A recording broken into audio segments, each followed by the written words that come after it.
subscribe. ఒకప్పుడు ఒక అందమైన అరణ్యంలో పెద్ద వటవృక్షముండేది. ఆ చెట్టుమీద ఎన్నో పక్షులు, జంతువులు సంతోషంగా జీవించేవి. ఒకరోజు ఒక ధూర్తమైన వేటగాడు అక్కడికి వచ్చాడు.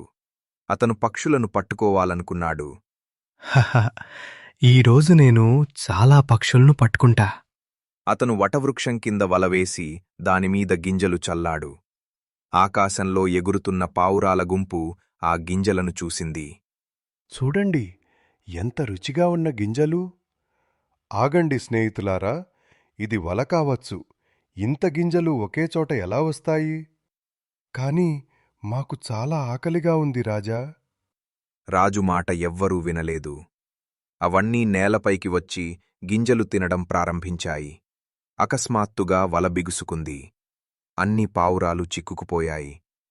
ఓహ్, మనం చిక్కుకుపోయాం. హహ, ఇవన్నీ నావే. వెంటనే బోనును తీసుకురావాలి. వేటగాడు బోనును తీసుకురావడానికి వెళ్ళిపోయాడు. పావురాలు భయపడి ఒకదానిని ఒకటి నిందించడం ప్రారంభించాయి. స్నేహితులారా, ఇలా నిందించటం ఆపండి. మనం కలిసి పనిచేస్తేనే బయటపడగలం. ఏం చెయ్యాలి రాజా? మనమందరం కలిసి ఒకేసారి ఎగరాలి. వల కూడా మనతో వస్తుంది. అన్నీ పావురాలు రెక్కలు కొట్టి పైకి ఎగరాయి. వలకూడా వాటితో పాటు ఎగిరిపోయింది.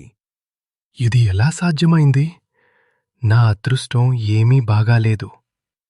పావురాల రాజు అన్నాడు, మన స్నేహితుడు ఎలుక దగ్గరికి వెళ్దాం. అతను మనకు సహాయం చేస్తాడు.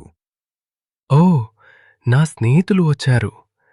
కాని నేను వయసైపోయాను. నా పళ్ళు బలహీనంగా ఉన్నాయి.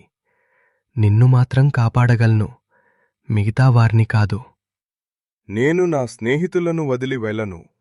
వారందర్నీ రక్షించు. నేను వేచి చూస్తాను. నువ్వు నిజమైన రాజువు. సరే, చూడు. ఎలుక వల కొరుకుతూ అందరి పావురాలను ఒక్కొక్కర్ని విముక్తం చేసింది.